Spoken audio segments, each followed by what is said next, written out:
দর্শক, আমরা ইতিমধ্যে উপস্থিত আছি বাংলাদেশ নারী দলকে যেখানে সংবর্ধনা দিবেন সেই হাতিরঝিলের এমপি থিয়েটার্সের মঞ্চের সামনে দেখতে পাচ্ছি বাংলাদেশ নারী দল, দেখতে পাচ্ছি বাংলাদেশ নারী দলের গর্বিত সদস্যদেরকে।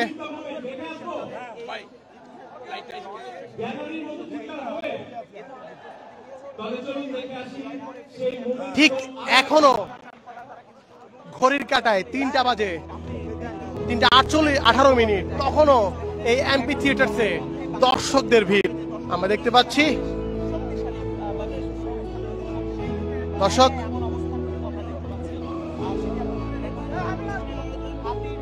এই মুহূর্তে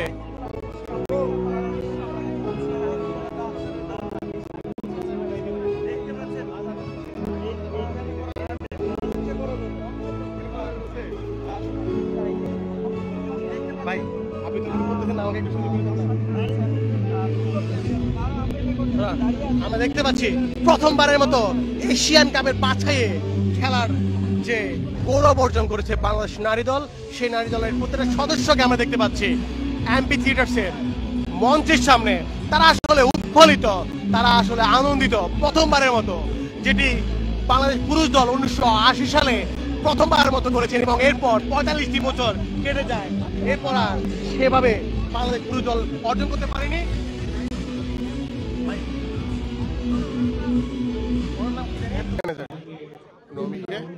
যিনি আসলে এই দলটির এই এশিয়ান কাপ বাছাইয়ের সাথে সবসময় সাথে ছিলেন। দর্শক, দেখতে পাচ্ছি নারী দলের অন্যান্য সদস্যদেরকেও যারা আসলে এই দলের সহযাত্রী ছিলেন, এই দলকে এগিয়ে নিয়ে গিয়ে গেছেন পিছন থেকে।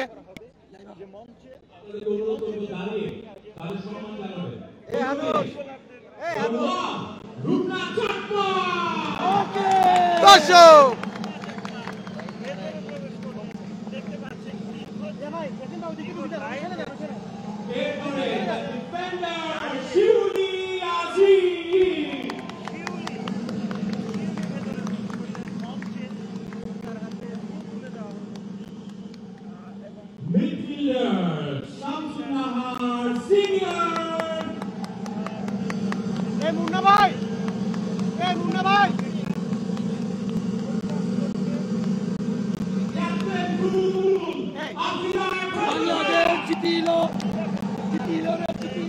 আমরা দেখে পাচ্ছি বাংলাদেশ নারী দলের প্রত্যেক সদস্যকে একে একে মঞ্চে এগিয়ে নিয়ে যাচ্ছে এবং তাদেরকে নাম ধরে ধরে সবার মাঝে সম্মান দেওয়া হচ্ছে।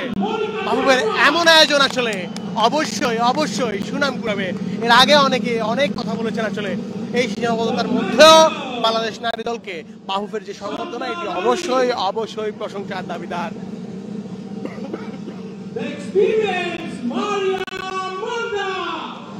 আমরা দেখতে পাচ্ছি মারিয়া মান্দাকেও নাম ডেকে জোহরা খাতুন,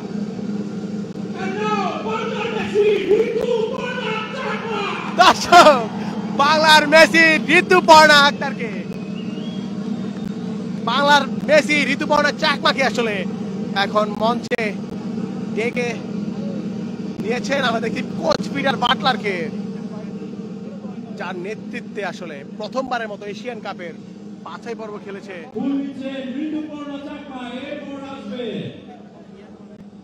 দর্শক, আপনারা কে কোথা থেকে দেখছেন অবশ্যই এই লাইভটি শেয়ার করে ছড়িয়ে দিন এবং কমেন্ট বক্সে জানিয়ে দিন আপনাদের অনুভূতি।